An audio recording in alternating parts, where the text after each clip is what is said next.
Welcome back, everyone. Today, we're going to be taking a look at Indian financial astrology.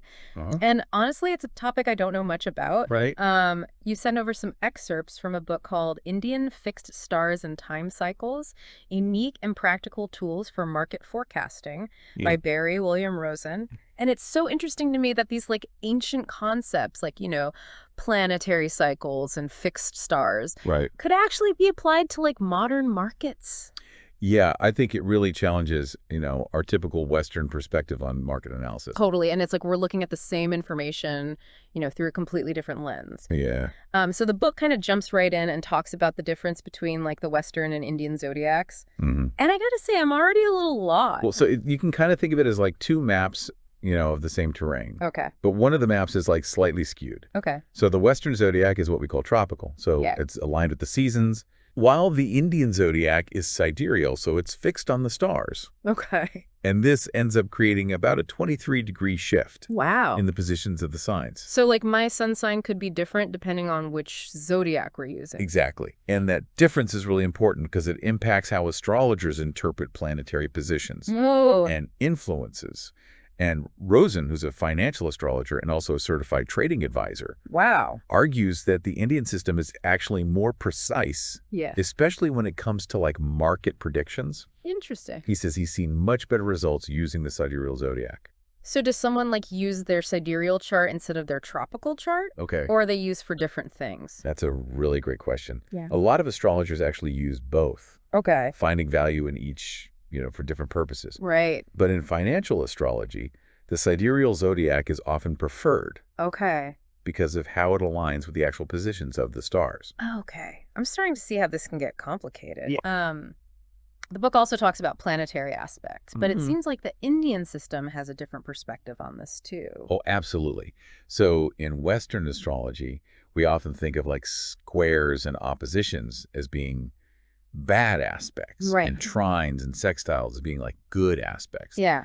Indian astrology takes this concept a lot deeper. Okay. So it considers the inherent nature and strength of the planets involved, not just the geometric angle. So a square aspect from Jupiter might not actually be as detrimental as, say, a square from Saturn. Exactly. Jupiter, with its expansive and benevolent nature, would still bring a degree of benefit, Okay. even in that typically challenging aspect. Yeah. And so this nuance is really key in understanding how Indian astrologers interpret those planetary influences on the markets. Interesting. So the book gives this example from 1988, Right. where Western predictions totally missed the mark because they weren't considering these subtle differences. Right. What happened? So there was this Mars, Saturn, Uranus aspect that year. Okay. And if you just looked at the aspect type, Mm-hmm.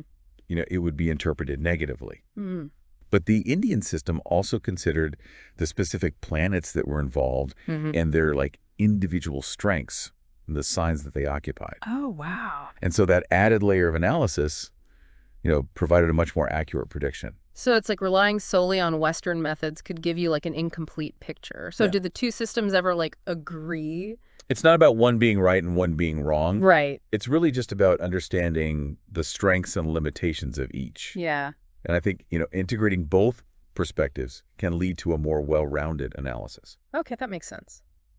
Okay, on to the next kind of mind-bending concept here, nakshatras. Right. This is where I really start to feel like I was in uncharted territory. Nakshatras are kind of like this secret code, Yeah. embedded within the zodiac. Okay. So imagine taking each of the 12 signs and dividing them into 27 smaller segments. Okay. Each one is represented by a fixed star. Those are the nakshatras. And each one has its own unique characteristics and influences. So it's zooming in on a map to see the individual houses on a street Exactly. instead of just knowing you're in a certain neighborhood. Mhm. But how does that apply to the market? Well, the book highlights that transits through certain nakshatras can be correlated with specific market events. Okay. For example, Venus moving through certain sections of Taurus or Pisces seems to influence sugar and wheat prices. Interesting. And Mercury, when it transits through specific parts of Virgo, can signal shifts in the U.S. stock market. So it's not just about which sign a planet's in, but it's also about which tiny nakshatra it's in Right. within that sign. Yeah, Could you give me a specific example of this in action? absolutely. So let's look at Dhanistha, All right. which is one of the nakshatras associated with Mars. Mhm. It's located within Capricorn. Okay. And the book suggests that when the moon transits through Dhanishta, there's an increased probability of stock market declines. So does that mean every time the moon goes through Dhanishta, the market's going to tank? Not necessarily. Okay. It's more nuanced than that. Right. Context is really key here. Yeah. We have to consider other planetary influences, broader market trends, economic factors as well. Yeah. The nakshatra transit provides like an additional layer of insight, Okay. but it doesn't offer you a crystal ball.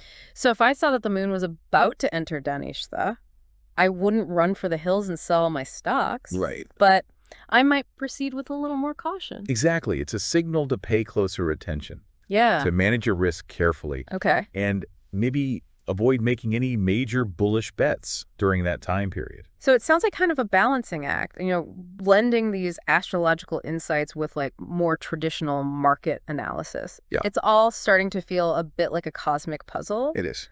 But before we get too lost in the stars, you also mentioned something called Navamshas. Oh, yeah. What are those? So Navamshas actually take this concept of subdivision even further. Okay. Each nakshatra is then divided into 9 parts, Wow. creating this super detailed, like, micromap of the zodiac. So we're going from like the macro view of the 12 signs to the micro view of these like tiny Navamsha segments. Yes. It's like using a magnifying glass to examine a grain of sand. It is.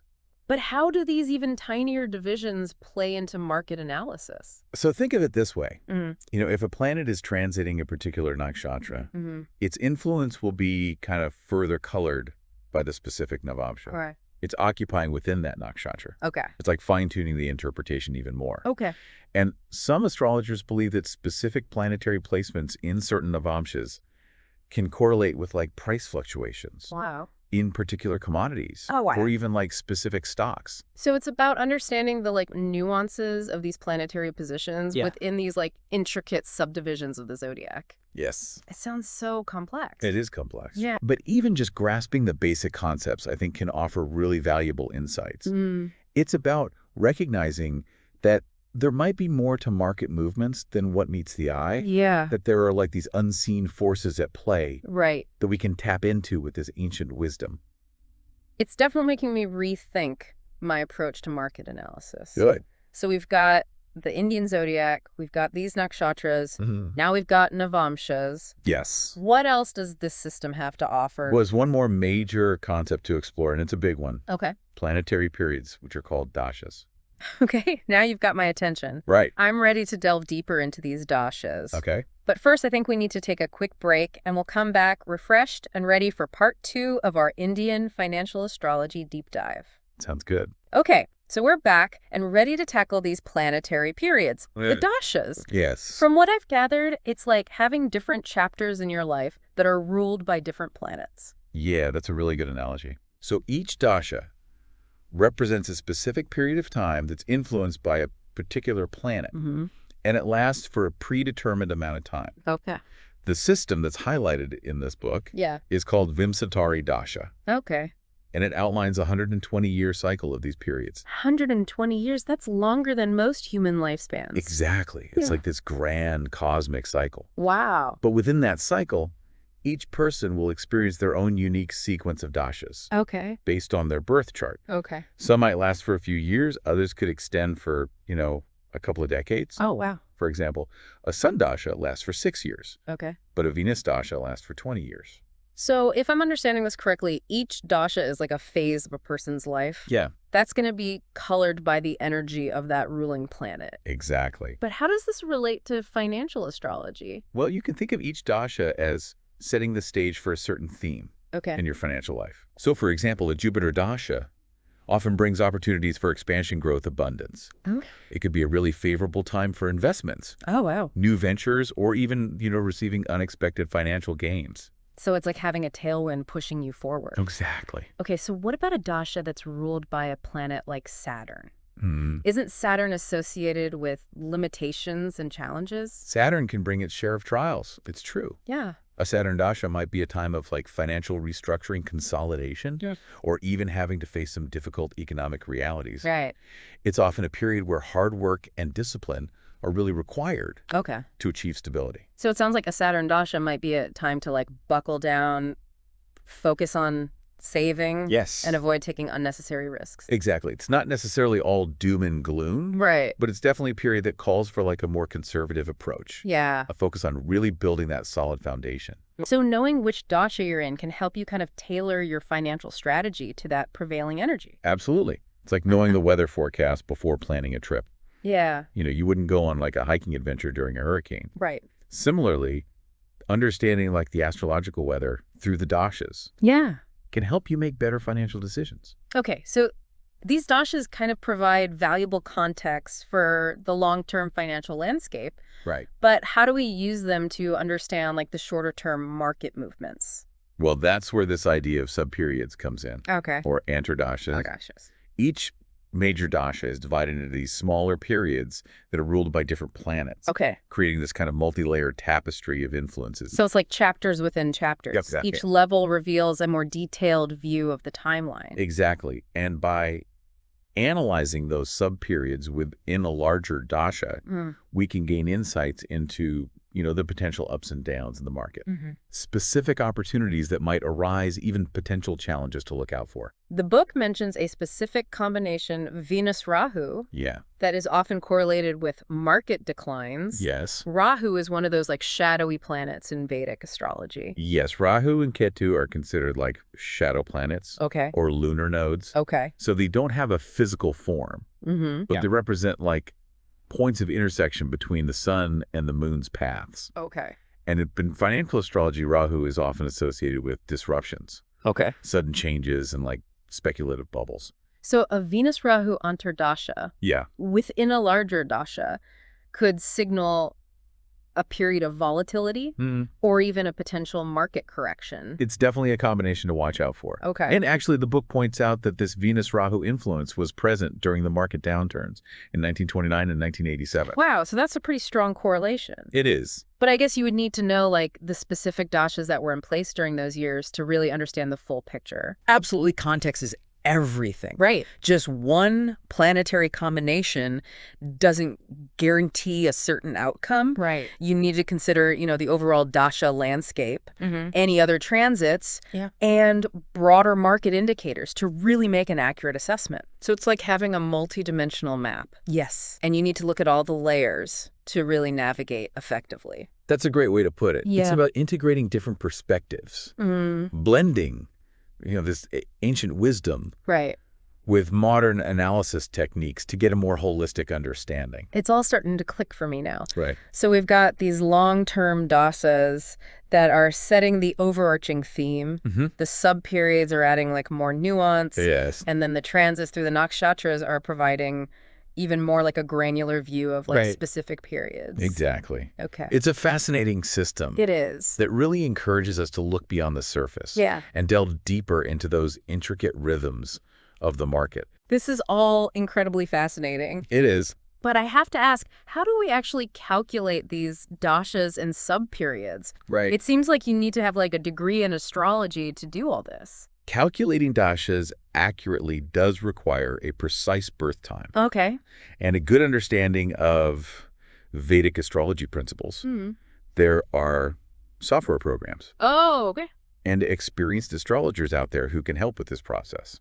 So for someone who's just starting to explore this system, Right. would you recommend they just focus on the broader transits and nakshatras Yeah. before they try to dive into the complexities of dashas? I think that's a great place to start. Okay. Familiarize yourself with that Indian zodiac, Mm-hmm. the nakshatras, Yeah. and their potential correlations with those market movements. Okay. And then as your knowledge grows, you can start to delve deeper into those intricacies of the dashas Right. and personalized chart analysis. It sounds like a journey of continuous learning and discovery. It is. It's exciting to think that there's always more to uncover, more layers to peel back, more insights to gain from this ancient system.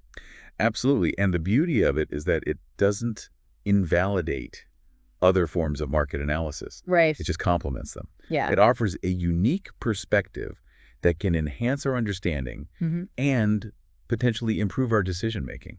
So it's like adding another tool to our investor's toolkit. Exactly. That helps us see the market through a different lens and reveal those patterns and connections that we might otherwise miss. Exactly. It's about expanding our awareness, Yeah. challenging our assumptions, and just embracing the possibility that there might be more to the market than meets the eye.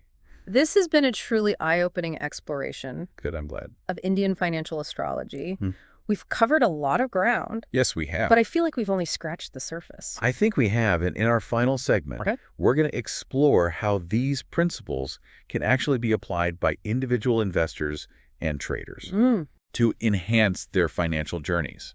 So we've explored the Indian zodiac and nakshatras and these fascinating dashas, but how can we actually use all this stuff? Right. I'm ready to get practical. How can individual investors or traders, apply these concepts to their financial journeys? Well, that's the exciting part, remembering that each person's birth chart is unique. Right? And so are their financial cycles as indicated by their dashas. Okay. So calculating your personal dashas can provide insights into favorable and less favorable periods, Yeah.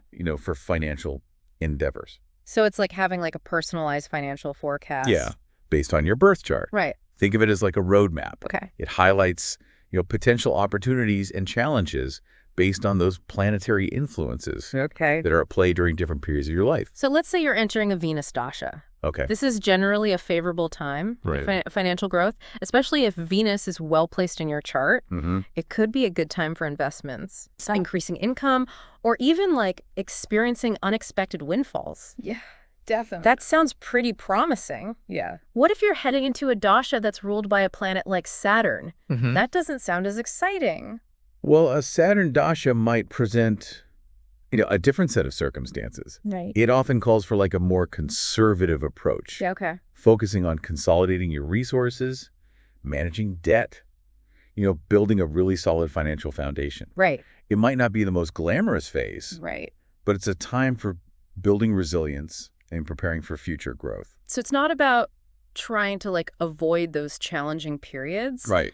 But it's more about understanding the energy and kind of adjusting your financial strategy accordingly. Exactly. It's about aligning your actions with the cosmic currents, I like that. so to speak. Yeah. So if you know you're entering a Saturn dasha, you might be a bit more cautious with investments, Okay. focusing on preserving capital rather Yeah. than chasing those high risk, high reward opportunities. So it's knowing the tide schedule, before setting sail. You don't want to launch a new venture during a financial low tide. I love that analogy. Yeah. And conversely, during a Jupiter dasha, you might feel a lot more confident about taking calculated risks, exploring new avenues for income, Okay. or expanding your existing investments, It's about working with the energy instead of against it. right? This reminds me of something we talked about earlier.